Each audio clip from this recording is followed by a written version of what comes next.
नमस्कार ओडिशा। आज हूँ डिसेम्बर मास 20 तारिख शनिवार। आज दिन जाकर गुरुत्वपूर्ण खबर उपरे आसंतु नजर पकाइबा। वीडियोटी को शेष पर्यंत देखंतु। मात्र किछि समय मध्य जानि परिबे आज दिनर संपूर्ण खबर।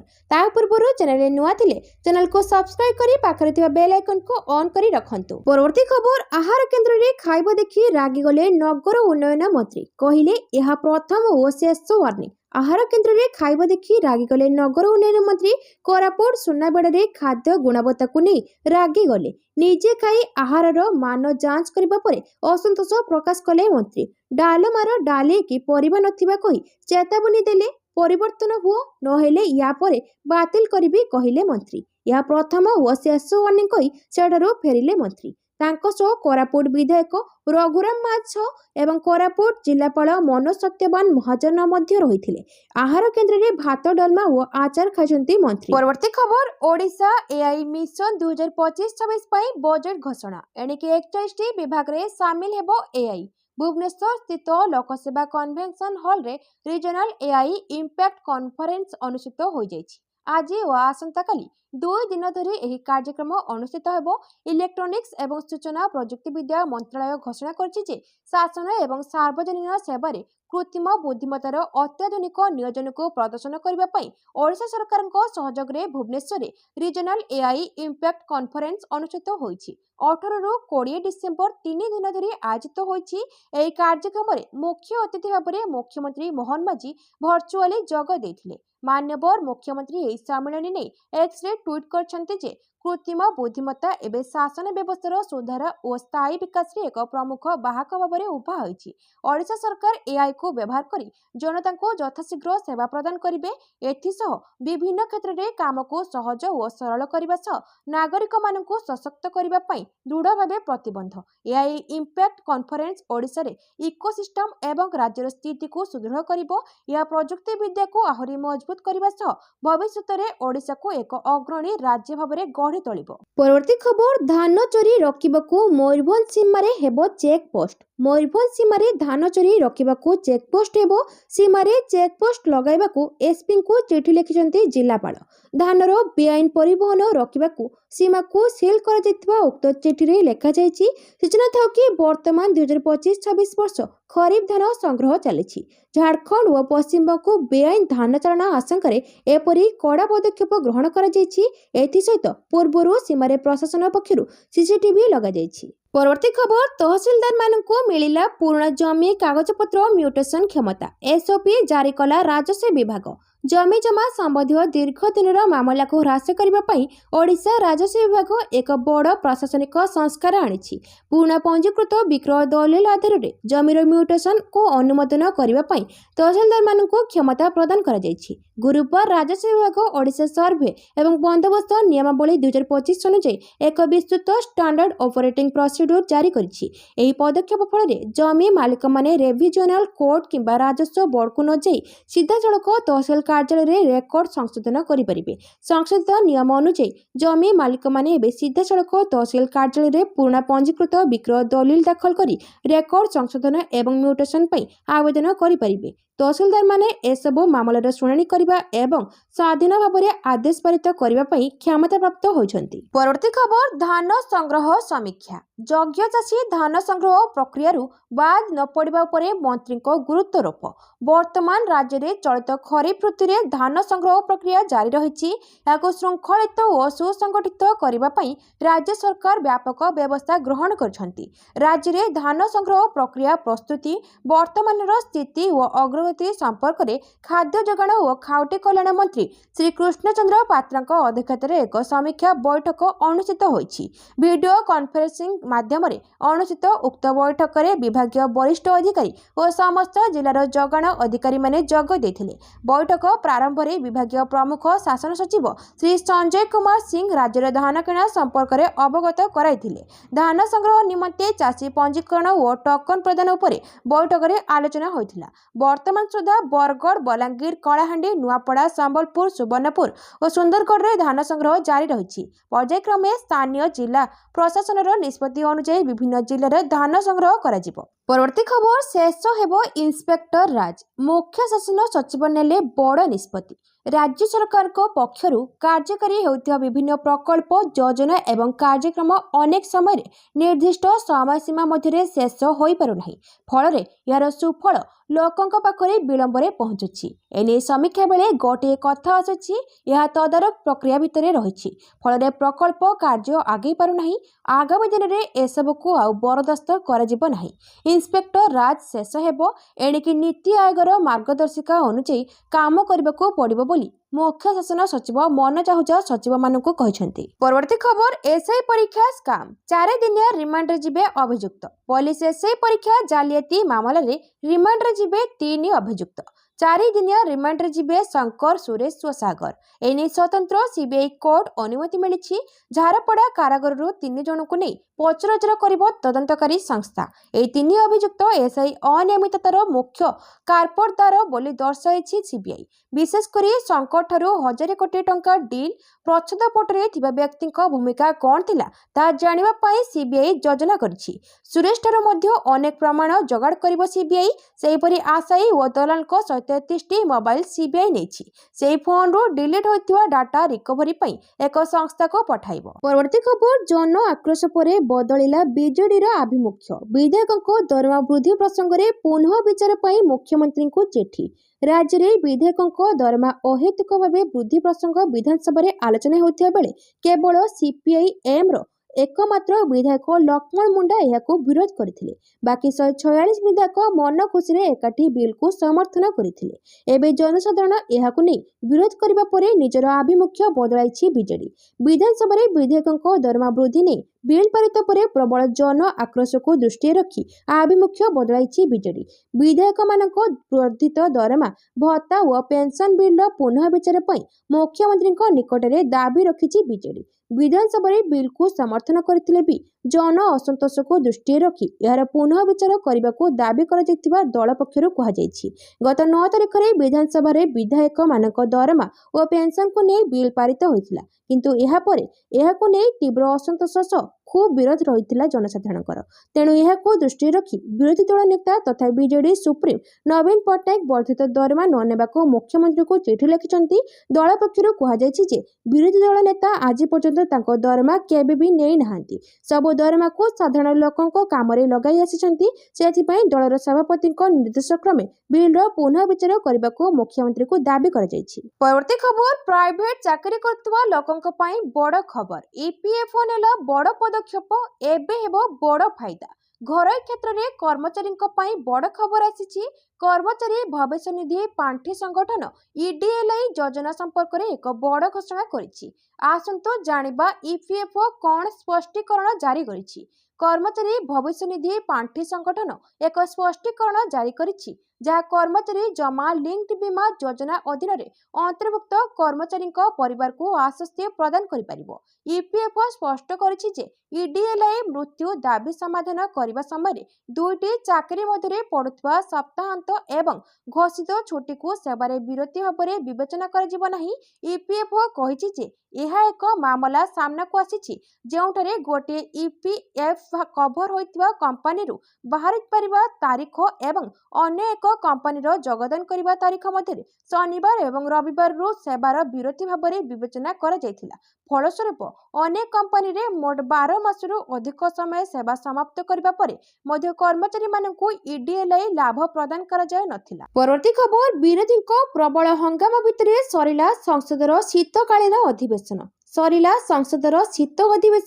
विरोधी प्रबल हंगामा भितरे सरिला संसदर शीतकालीन अधिवेशन 17तम लोकसभार 6ठ अधिवेशन को अनिर्दिष्ट काल पई स्थगित रखिछंती लोकसभा अध्यक्ष।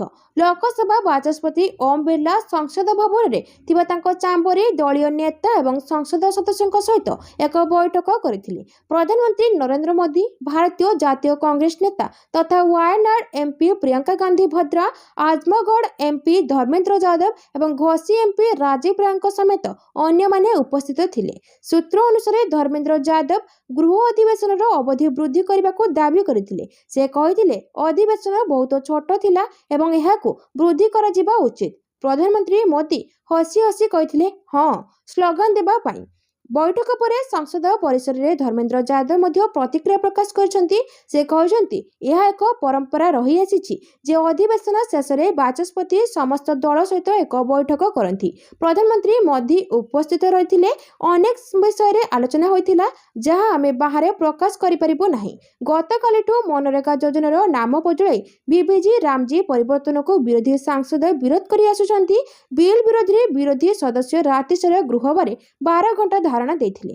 अधिवेशन में मोट 15टी बैठक होइथिबा बेले उत्पादकता 111% रहिथिला।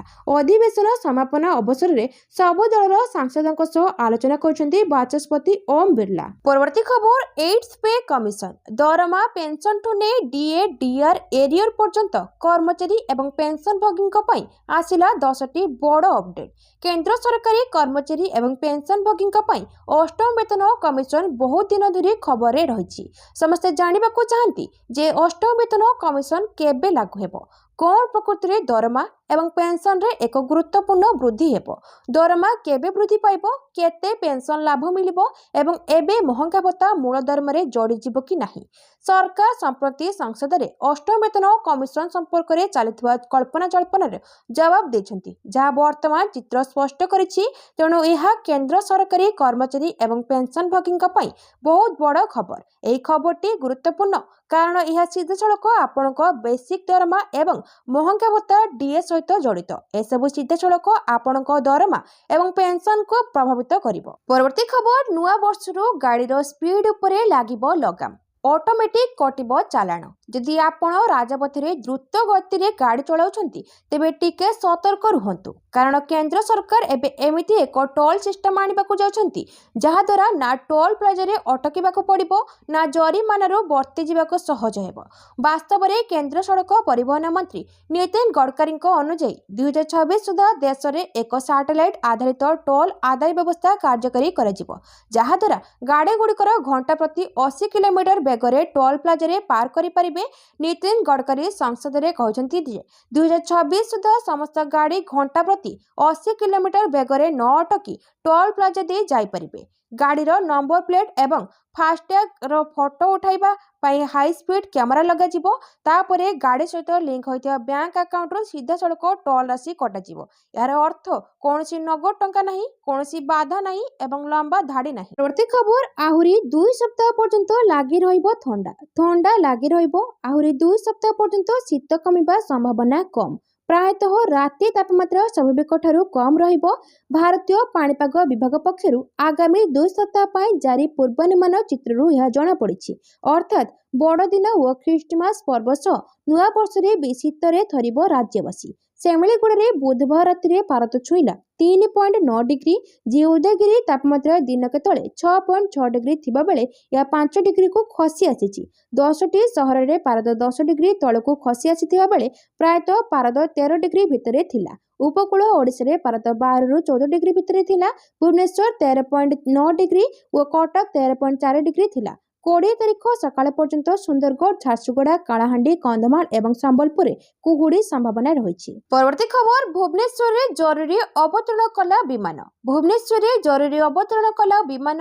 वाराणसी जाउथिबा विमान भुवनेश्वर रे जरूरी अवतरण करिछि। खराब पाग जोगु विमान जरूरी अवतरण होइछि। कुहुड़ी पाई मुंबई वाराणसी विमान रूट डाइवर्ट करा जाइछि। वाराणसी लैंडिंग न करिबारु भुवनेश्वर को डाइवर्ट करा जाय लैंड करा जाइछि। तेबे एयरलाइंस पक्षरु यात्री रहिबा पई व्यवस्था करा जाइछि। शुक्रवार दिन घन कुहुड़ी दिल्ली एवं उत्तर भारतर किछि अंश को घोड़ाई रखिछि, जहा फल दिल्लीर इंदिरा गांधी अंतर्जातीय विमान बंदर रे विमान चलाचल प्रभावित होइथिला। परवर्ती खबर दुष्कर्म आसामीक राजक्षमा आवेदन अग्राह्य कले राष्ट्रपति। जणे दुष्कर्मकारी राजक्षमा आवेदन को अग्राह्य करछंती महामहिम राष्ट्रपति। संपृक्त दोषी फांसीदंड सुनिश्चित होइछि। 2012 मसीह महाराष्ट्र रे जणे 2 वर्षर शिशु कन्या को चॉकलेट दे अपहरण करी दुष्कर्म पर हत्या करथिला अभियुक्त रवि अशोक घोमारे। मामलार शुणानी करी सुप्रीम कोर्ट 2019 रे अक्टोबर 3 तारिख रे उच्च अदालत को आदेश को कायम रखिछंती। आसामी रवि राष्ट्रपति निकट रे क्षमा प्रार्थना निवेदन करथिले। आसामी को राजक्षमा को प्रत्याख्यान करछंती राष्ट्रपति द्रौपदी मुर्मू। 2022 मसीह द्रौपदी मुर्मू राष्ट्रपति पद ग्रहण करबा परे तृतीय राजक्षमा आवेदन को खारज करछंती। सूचना मुताबक ଅଭିଯୁକ୍ତଙ୍କ ଏହି ଘଟଣା ମହାରାଷ୍ଟ୍ରର ଜାଲନା ସ୍ଥିତ ଇନ୍ଦିରାନଗର ଅଞ୍ଚଳରେ ଘଟିଥିଲା। ଅଭିଯୁକ୍ତ ରବିଙ୍କ ଘୃଣ୍ୟ କାର୍ଯ୍ୟ ପାଇଁ ସେପ୍ଟେମ୍ବର 16, 2015ରେ ଏକ ସ୍ଥାନୀୟ କୋର୍ଟ ମୃତ୍ୟୁ ଦଣ୍ଡାଦେଶ ପ୍ରଦାନ କରିଥିଲେ। ଆସାମୀ ତଳ କୋର୍ଟଙ୍କ ମୃତ୍ୟୁ ଦଣ୍ଡାଦେଶକୁ ବମ୍ବେ ହାଇକୋର୍ଟରେ ଚ୍ୟାଲେଞ୍ଜ କରିଥିଲେ। ଜାନୁଆରୀ 2016ରେ ବମ୍ବେ ହାଇକୋର୍ଟ ଦ୍ୱାରା ରାୟ ବଜାୟ ରଖାଯାଇଥିଲା। କାଳ ବିଳମ୍ବ ନକରି ଆସାମୀ ସୁପ୍ରିମକୋର୍ଟଙ୍କ ଦ୍ୱାରସ୍ଥ ହୋଇଥିଲେ। 2019 ମସିହାରେ ସୁପ୍ରିମକୋର୍ଟ ତତ୍କାଳୀନ ପ୍ରଧାନ ବିଚାରପତିଙ୍କୁ ନେଇ ଗଠିତ 2 ଜଣିଆ ଖଣ୍ଡପୀଠ ମାମଲାର ଶୁଣାଣି କରିଥିଲେ। ମୃତ୍ୟୁଦଣ୍ଡକୁ କାଏମ ରଖି ଜଷ୍ଟିସ ସୂର୍ଯ୍ୟକାନ୍ତ ଏବଂ ଜଷ୍ଟିସ ନରିମାନ ରାୟ ସ୍ପଷ୍ଟ କରିଥିଲେ ଯେ ଘୁମାରେଙ୍କ କାର୍ଯ୍ୟ ପାଇଁ କୌଣସି ବାହାନା ନାହିଁ ଏବଂ ସ୍ପଷ୍ଟ କରିଥିଲେ ଯେ ଘୁମାରେ ତାଙ୍କର ଯୌନ କ୍ଷୁଧା ମେଣ୍ଟାଇବା ପାଇଁ ସମସ୍ତ ପ୍ରାକୃତିକ, ସାମାଜିକ ଏବଂ ଆଇନଗତ ସୀମା ଅତିକ୍ରମ କରିଥିଲେ। ଝିଅଟି ସମ୍ପୂର୍ଣ୍ଣ ପ୍ରସ୍ଫୁଟିତ ହେବା ପୂର୍ବରୁ ତାର ଜୀବନକୁ ନିର୍ମମ ଭାବରେ ଶେଷ କରିଥିଲେ ଘୁମାରେ। ତାକୁ ତାର ପିତାମାତାଙ୍କ ପ୍ରେମ, ସ୍ନେହ ଏବଂ ସୁରକ୍ଷା ଦେବା ବଦଳରେ ତାକୁ କାମନାର ଶିକାର କରିଥିଲେ। ଏହି ମାମଲା ବିଶ୍ୱାସଘାତକତା, ସାମାଜିକ ମୂଲ୍ୟବୋଧର ଅବନତି ପାଇଁ ମହିଳା ଏବଂ ବିକୃତ ମନୋଭାବ ପ୍ରଦର୍ଶନର ଏକ ନିଷ୍ଠୁର ମାମଲା ବୋଲି ସର୍ବୋଚ୍ଚ ଅଦାଲତ କହିଥିଲେ। ପରବର୍ତ୍ତୀ ଖବର, ନୂଆ ଆଞ୍ଚଳିକ ଦଳ ହେଲେ କିଛି ପ୍ରଭାବ ପଡ଼ିବନି।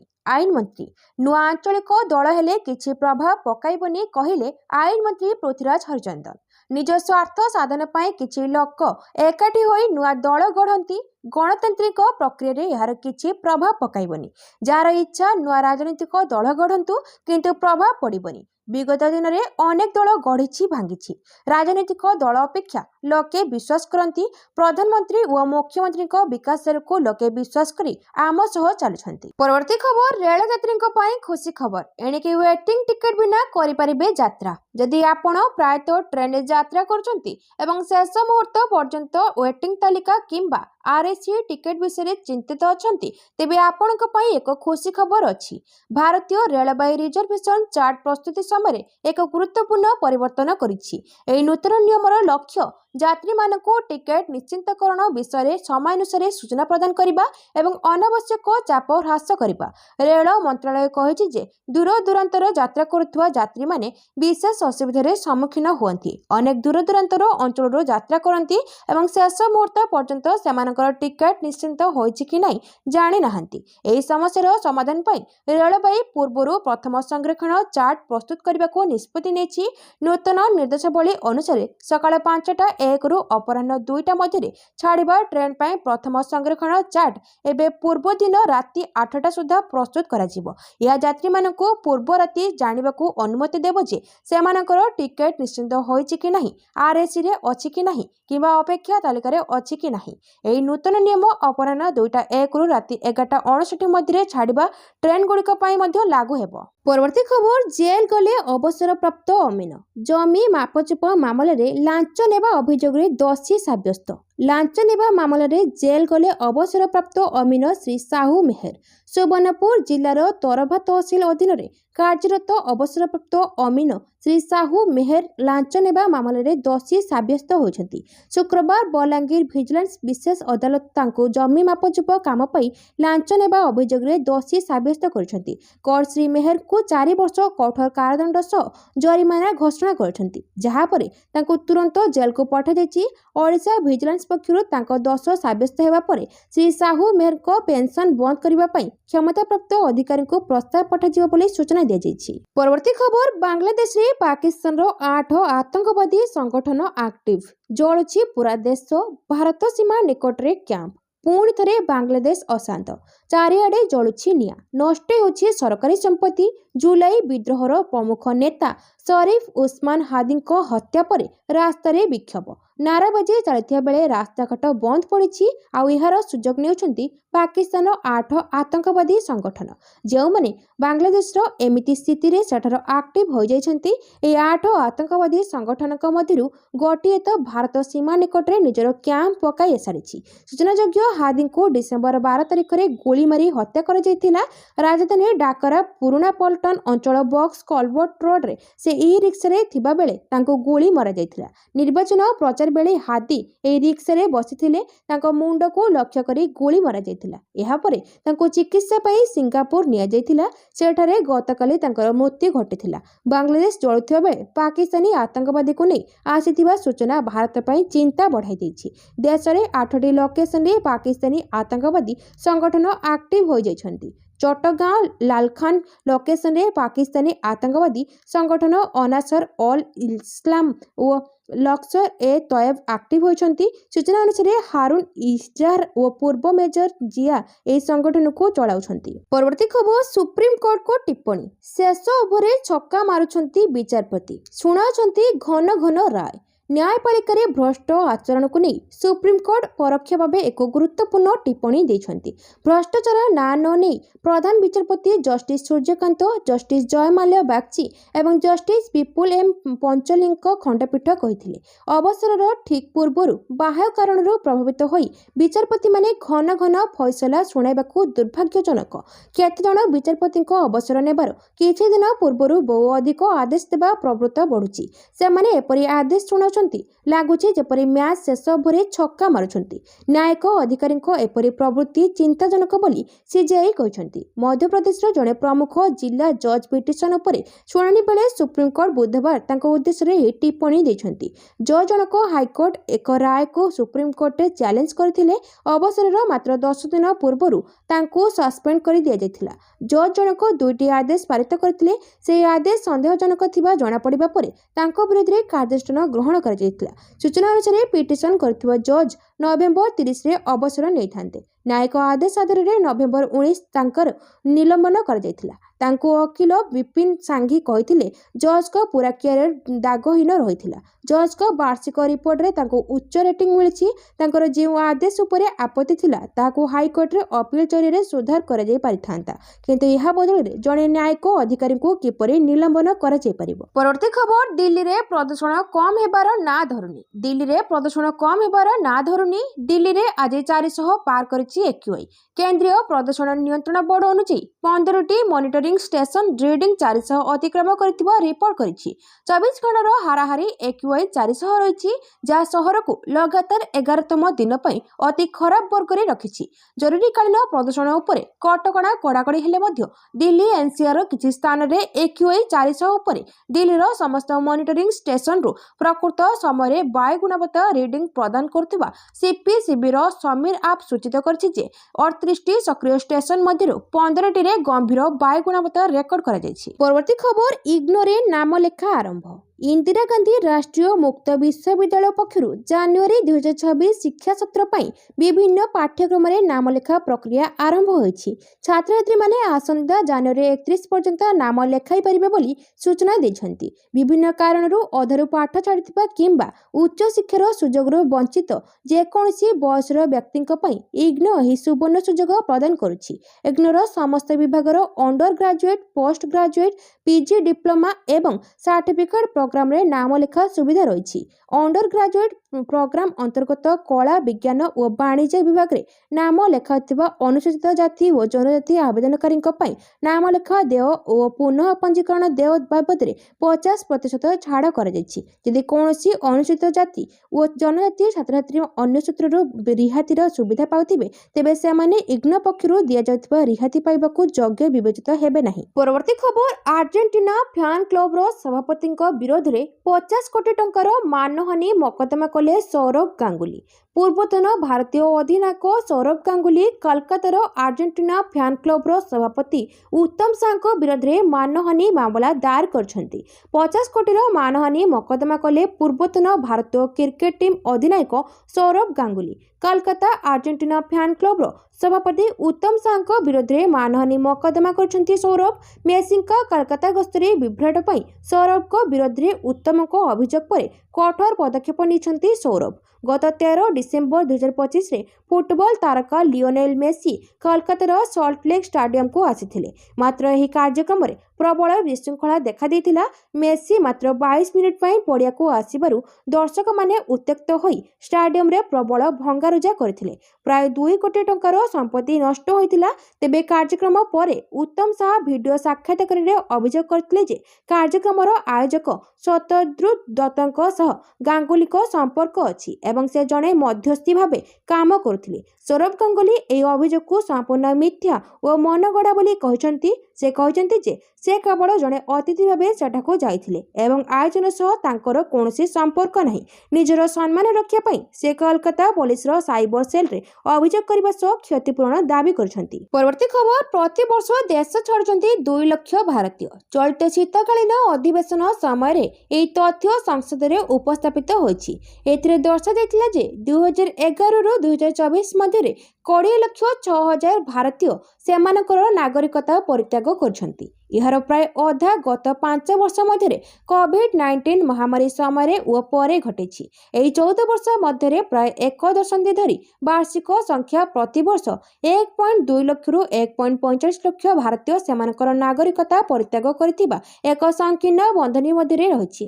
ଲୋକସଭାରେ ପ୍ରଶ୍ନର ଉତ୍ତର ଦେଇ ବୈଦେଶିକ ବ୍ୟାପାର ମନ୍ତ୍ରଣାଳୟ ଲିଖିତ ଉତ୍ତରରେ କହିଛି ଯେ କାରଣଗୁଡ଼ିକ ବ୍ୟକ୍ତିଗତ ଓ କେବଳ ବ୍ୟକ୍ତିଙ୍କୁ ଜଣା ଏବଂ ସେମାନଙ୍କ ମଧ୍ୟରୁ ଅନେକ ବ୍ୟକ୍ତିଗତ ସୁବିଧା ପାଇଁ ବିଦେଶୀ ନାଗରିକତା ଗ୍ରହଣ କରିବାକୁ ବାଛିଛନ୍ତି। ମନ୍ତ୍ରଣାଳୟ ଏହା ମଧ୍ୟ ସ୍ୱୀକାର କରିଛି ଯେ ଭାରତ ଜ୍ଞାନ ଅର୍ଥନୀତିର ଯୁଗରେ ବିଶ୍ୱ କର୍ମକ୍ଷେତ୍ରରେ ସମ୍ଭାବନାକୁ ସ୍ୱୀକାର କରେ। ଭାରତର ବୈଦେଶିକ ବ୍ୟାପାର ମନ୍ତ୍ରଣାଳୟରୁ ମିଳିଥିବା ତଥ୍ୟ ଦର୍ଶାଉଛି ଯେ କୋଭିଡ ପରବର୍ତ୍ତୀ ବର୍ଷଗୁଡ଼ିକରେ ଭାରତୀୟମାନେ ସେମାନଙ୍କର ନାଗରିକତା ପରିତ୍ୟାଗ କରିବାର ବୃଦ୍ଧି ପାଇଛି। ପ୍ରଧାନମନ୍ତ୍ରୀଙ୍କ କାର୍ଯ୍ୟାଳୟର ପୂର୍ବତନ ମିଡିଆ ପରାମର୍ଶଦାତା ଓ ମୁଖପାତ୍ର ସଞ୍ଜୟ ବାର ମର୍ଗାନ ଷ୍ଟାଲିନ୍ରୁ ତଥ୍ୟ ଉଦ୍ଧୃତ କରି କହିଛନ୍ତି ଯେ 2014 ପରଠାରୁ ପ୍ରାୟ 23,000 ଭାରତୀୟ କୋଟିପତି ଦେଶ ଛାଡ଼ିଛନ୍ତି। ପରବର୍ତ୍ତୀ ଖବର, ଭାରତରେ ଏବେ ମସ୍କ ଇଣ୍ଟରନେଟ୍। ନୂଆଦିଲ୍ଲୀ, ଏଲନ୍ ମସ୍କ ଷ୍ଟାରଲିଙ୍କ ସାରା ବିଶ୍ୱରେ ଲୋକପ୍ରିୟ। ଭାରତରେ ଲଞ୍ଚକୁ ନେଇ ବହୁ ଦିନରୁ ଚର୍ଚ୍ଚା ହେଉଥିଲା। ଏବେ ସେହି ଚର୍ଚ୍ଚା ଓ ଆଶଙ୍କାରେ ପୂର୍ଣ୍ଣଚ୍ଛେଦ ପଡ଼ିଛି। ଶେଷରେ ଏହି ସାଟେଲାଇଟ୍ ଇଣ୍ଟରନେଟ୍ ସର୍ଭିସର ପ୍ଲାନ୍ ସାମ୍ନାକୁ ଆସିସାରିଛି। ଯେଉଁ ଲୋକେ ଭାବୁଥିଲେ ଯେ ଏହା ଶସ୍ତା ଇଣ୍ଟରନେଟ୍ ହେବ, ଏହା କେବେ ବି ନୁହେଁ। ଷ୍ଟାରଲିଙ୍କ ଇଣ୍ଡିଆର ୱେବସାଇଟ୍ ମୁତାବିକ ଭାରତରେ ଷ୍ଟାରଲିଙ୍କର ପ୍ଲାନ୍ସ 8,600 ଟଙ୍କାରୁ ଷ୍ଟାର୍ଟ ହେବ। କେବଳ ଏତିକି ନୁହେଁ, ହାର୍ଡୱେୟାର କିଟ୍ ପାଇଁ ୟୁଜର୍ସକୁ 34,000 ଟଙ୍କା ଅଲଗା ଭାବେ ଦେବାକୁ ପଡ଼ିବ। କିଣିବା ପରେ ଆପଣ ଏହାକୁ ନିଜେ ମଧ୍ୟ ସେଟଅପ୍ କରିପାରିବେ। କମ୍ପାନୀ ମୁତାବିକ ସେଟଅପ୍ କରିବା ପରେ ଆପଣଙ୍କ ଇଣ୍ଟରନେଟ୍ କାମ କରିବା ପାଇଁ ଆରମ୍ଭ କରିଦେବ। ହେଲେ କମ୍ପାନୀ 30 ଦିନର ଟ୍ରାଏଲ୍ ମଧ୍ୟ ଦେଉଛି। ଷ୍ଟାରଲିଙ୍କର ଦାବି ଯେ ଏହି ସର୍ଭିସ 99.9% ଅପଟାଇମ୍ ସହ ଆସିଥାଏ ଏବଂ ଇଣ୍ଟରନେଟ୍ ଡିସରପ୍ସନର ପ୍ରଶ୍ନ ହିଁ ନାହିଁ। କେବଳ ଏତିକି ନୁହେଁ, କମ୍ପାନୀ ଷ୍ଟାବିଲିଟି ଉପରେ ମଧ୍ୟ ବଡ଼ ଦାବି କରିଛି। ଏହାକୁ ଦେଶର ଯେକୌଣସି କୋଣରେ ଲଗାଇବା ସହ ବ୍ୟବହାର ମଧ୍ୟ କରିପାରିବେ, କାରଣ ଏହି ଇଣ୍ଟରନେଟ୍ ଏଲନ୍ ମସ୍କ ଷ୍ଟାରଲିଙ୍କ ସାଟେଲାଇଟ୍ରେ ସ୍ତରୀୟ। ହେଲେ ଏହା ଏବେ ସୀମିତ ସ୍ଥାନରେ ରହିଛି। ପରବର୍ତ୍ତୀ ଖବର, ଭାରତର କାର୍ଯ୍ୟାନୁଷ୍ଠାନ ପରେ ଚିନ୍ତାରେ ଡ୍ରାଗନ୍। ଚୀନ ଉପରେ ଆଣ୍ଟି ଡମ୍ପିଂ ଶୁଳ୍କ ଲାଗୁ। ଚୀନ ବିରୋଧରେ ଭାରତର ବଡ଼ କାର୍ଯ୍ୟାନୁଷ୍ଠାନ। ଚୀନରୁ ଆମଦାନୀ ହେଉଥିବା କିଛି ଇସ୍ପାତ ଉତ୍ପାଦ ଉପରେ ଭାରତ 5 ବର୍ଷ ପାଇଁ ଆଣ୍ଟି ଡମ୍ପିଂ ଶୁଳ୍କ ଲାଗୁ କରିଛି। ବାଣିଜ୍ୟ ପ୍ରତିଷେଧକ ମହାନିର୍ଦ୍ଦେଶାଳୟର ଏକ ବିଜ୍ଞପ୍ତି ଅନୁଯାୟୀ ଚୀନରୁ cold rolled non oriented electrical steel ଆମଦାନୀ ଉପରେ ପ୍ରତି ଟନ୍ ପିଛା $223.82 ଶୁଳ୍କ ଲାଗୁ ହେବ। ଗୁରୁବାର ବିଳମ୍ବିତ ରାତିରେ ଜାରି ହୋଇଥିବା ଆଦେଶରେ କୁହାଯାଇଛି ଯେ ଭାରତ ଚୀନରୁ ଆମଦାନୀ ହେଉଥିବା ବିଭିନ୍ନ ପ୍ରକାରର କୋଲ୍ଡ ରୋଲ୍ଡ ଷ୍ଟିଲ୍ ଉପରେ 223.8 ପ୍ରତି ଟନ୍ରୁ 414.9 ପ୍ରତି ଟନ୍ ପର୍ଯ୍ୟନ୍ତ ଆଣ୍ଟି ଡମ୍ପିଂ ଶୁଳ୍କ ଲାଗୁ କରିବାକୁ ନିଷ୍ପତ୍ତି ନେଇଛି। ପରବର୍ତ୍ତୀ ଖବର, ଚଳନ୍ତା ଟ୍ରେନରେ ସାହାଯ୍ୟ ପାଇଁ ଏହି ନମ୍ବରରେ ଯୋଗାଯୋଗ କରନ୍ତୁ। ଭାରତରେ ପ୍ରତିଦିନ ଲକ୍ଷ ଲକ୍ଷ ଲୋକ ଟ୍ରେନରେ ଯାତ୍ରା କରନ୍ତି। ଏହା ଆମ ଦେଶରେ ଟ୍ରେନଗୁଡ଼ିକୁ ସବୁଠାରୁ ବଡ଼ ଏବଂ ସର୍ବାଧିକ ବ୍ୟବହୃତ ପରିବହନ ପଦ୍ଧତି ମଧ୍ୟରୁ ଗୋଟିଏ କରିଥାଏ। ତଥାପି ଭାରତୀୟ ରେଳରେ ଯାତ୍ରା କରିବା ନିଜେ ଏକ ଚ୍ୟାଲେଞ୍ଜିଂ। ଟ୍ରେନଗୁଡ଼ିକ ଲମ୍ବା ରୁଟ୍ ଅତିକ୍ରମ କରେ ଏବଂ ଏହି ସମୟରେ ରେଳ ଷ୍ଟେସନ ଏବଂ ଟ୍ରେନ କୋଚ୍ରେ ଅତ୍ୟଧିକ ଭିଡ଼ ହୋଇଥାଏ। ଏହା ପ୍ରାୟତଃ ଯାତ୍ରୀମାନଙ୍କ ପାଇଁ ଜରୁରୀକାଳୀନ ପରିସ୍ଥିତି ସୃଷ୍ଟି କରେ। ଟ୍ରେନରେ ଯାତ୍ରା କରିବା ସମୟରେ କେତେବେଳେ ଆମକୁ ଜରୁରୀକାଳୀନ ସହାୟତାର ଆବଶ୍ୟକତା ପଡ଼ିଥାଏ। ଭାରତୀୟ ରେଳବାଇ ଏହାର ଟ୍ରେନରେ ଯାତ୍ରା କରୁଥିବା ଯାତ୍ରୀମାନଙ୍କ ସୁବିଧା ପାଇଁ ଏବଂ ଯେକୌଣସି ଜରୁରୀକାଳୀନ ସମସ୍ୟାର ସମାଧାନ ପାଇଁ ଏକ ହେଲ୍ପଲାଇନ୍ ନମ୍ବର ଜାରି କରିଛି। ଯଦି କୌଣସି ଯାତ୍ରୀଙ୍କୁ ଚିକିତ୍ସା ସହାୟତାର ଆବଶ୍ୟକତା ଅଛି, ତେବେ ସେମାନେ ବିନା ଦ୍ୱନ୍ଦ୍ୱରେ 139କୁ କଲ୍ କରିପାରିବେ। ଏହା ଏକ 24 ଘଣ୍ଟାର ହେଲ୍ପଲାଇନ୍ ନମ୍ବର। ଯଦି ଆପଣଙ୍କୁ କୌଣସି ଚିକିତ୍ସା ସହାୟତାର ଆବଶ୍ୟକତା ଅଛି, ତେବେ ହେଲ୍ପଲାଇନ୍ ନମ୍ବରକୁ କଲ୍ କରିବା ପରେ IVRSରେ ନମ୍ବର 1 ଚୟନ କରନ୍ତୁ, ଯାହା ଚିକିତ୍ସା ସହାୟତା ପାଇଁ ଅଟେ। ପରବର୍ତ୍ତୀ ଖବର, ନୋଟ ଉପରୁ ଗାନ୍ଧୀଙ୍କ ଫଟୋ ହଟାଅ। କେନ୍ଦ୍ର ସରକାରଙ୍କ ମନରେଗା ଯୋଜନାରୁ ମହାତ୍ମା ଗାନ୍ଧୀଙ୍କ ନାମ ହଟାଇ ଦିଆଯିବା ପ୍ରସଙ୍ଗରେ କଂଗ୍ରେସ କ୍ଷୋଭ ପ୍ରକାଶ କରିଛି। कर्णाटक उपमुख्यमंत्री डीके शिवकुमार पादे आगे आसी भारतीय नोट उपरू महात्मा गांधी फोटो हटाई दम देखाओ बोली बीजेपी को एक प्रकार चैलेंज करछंती। शिवकुमार को चैलेंज प्रति गुरुत्वारोप करी आंध्र प्रदेश उपमुख्यमंत्री पवन कल्याण तांको प्रतिक्रिया रे बीजेपी सही कामटी को बहु आगरू आरंभ करिसछि कहछंती। पवन कल्याण केंद्र सरकार को यूपीआई सिस्टम को उदाहरण रूपे दर्शाइछंती। से कहछंती आउ किछि दिन अपेक्षा करंतु आपणको पॉकेट रे आउ भारतीय मुद्रा देखा मिलबनी पाखरे गोटे मोबाइल थिले सब किछि सहजरे किणा बिका होई परिबो। परवर्ती खबर डिसेंबर मास हेलानी केदारनाथ धामरे एजाए बरफ पड़िनी। डिसेंबर मासर अधा बीती जाइतिले मध्य बाबा केदारनाथ धामरे एबे भी तुषार मुक्त अछि। एही समय मध्य केदारनाथ धाम साधारणतः 5 फुटरू अधिक घन बरफर चादर रे आच्छादित थाए, किंतु एही वर्ष पाग वैज्ञानिक एवं स्थानीय लोकों को आश्चर्य करिछि। पूर्व वर्षगुड़िक परी केदारनाथ धामरे शेष तुषारपात नवेम्बर 20 तारिख रे होइथिला। डिसेंबर तृतीय सप्ताह आरंभ हो गले मध्य पहाड़ मध्य शुष्क रहिछि। धामरे राति तापमात्रा 10 डिग्री सेल्सियस को ह्रास पाइछि। सूर्य सकाळ 10टारे देखा जाथुवा बेले मध्याह्न सुधा आदृश्य होई जाउछि, किंतु एजे काहेकि बरफ पड़िनी बोली स्थानीय लोक चिंतारे रहिछन्ति। गत वर्ष नवेम्बर 20 तारिख रे एही स्थान रे बरफ वर्षा होई सारिथिला। जिला मजिस्ट्रेट प्रतीक जॉइन कहिसन्ति जे नवेम्बर मासरू धामरे कोनसी तुषारपात होई नाही। परवर्ती खबर नुआ वर्ष पई चालिबो अधिक ट्रेन। वंदे भारत रे मिलिबो स्थानीय खाद्य। ख्रिस्टमास एवं नुआ वर्ष पई चालिबो अधिक ट्रेन। नुआ वर्ष को ध्यान रे रखी भारतीय रेलवे अधिक ट्रेन चलाइबा योजना रखिछि। 8 जन रे ट्रेन गुड़िक चलाचल करिबो। अद्यावधि 244 ट्रेन चलाइबा नै कार्यक्रम ग्रहण करा जायछि। अधिक ट्रिप संपर्क रेलवे सूचना प्रदान करिबो। मुंबई गोवा कॉरिडोर दैनिक एवं साप्ताहिक ट्रेन चलाचल करुछि। सेही भଳି मुंबई नागपुर पुणे सांगानेर एवं महाराष्ट्र अन्य प्रमुख रूट गुड़िकरे भीड़ एड़ाइबा दिगरे ट्रेन सुविधा करा जायछि। सेही भଳି दिल्ली हावड़ा लखनऊ भଳି शहर पई स्वतंत्र ट्रेन व्यवस्था करा जायछि। परवर्ती खबर 2026-27 बैच पई एंट्रेंस फी ह्रास कला NIFT. National Institute of Fashion Technology 2026-27 batch पई विभिन्न वर्गर प्रवेशिका परीक्षा आवेदन फी ह्रास करिछि। जेनरल ओबीसी एवं ईडब्ल्यूएस वर्गर छात्रछात्री फी 3000 टंका रु 2000 टंका को ह्रास करा जायछि। सेहीपरि एससी एसटी एवं पीडब्ल्यूडी परीक्षार्थी पई 1500 रु 500 टंका को ह्रास करा जायछि। सूचना अनुसार national Institute of Fashion technology fashion design management एवं टेक्नोलॉजी विभिन्न यूजी एवं पीजी पाठ्यक्रम 2026-27 बैच पई प्रवेशिका परीक्षा पई प्रक्रिया आरंभ करिछि। फॉर्म पूरण शेष तारीख जनवरी 6 तारीख रहिछि। सेहीपरि फेब्रुआरी 8 तारीख रे परीक्षा हेबो। सीबीटी एवं पेन पेपर आधारित एही ऑल इंडिया प्रवेशिका परीक्षा देशर 100 रु अधिक शहर रे नेशनल टेस्टिंग एजेंसी द्वारा परिचालित हेबो।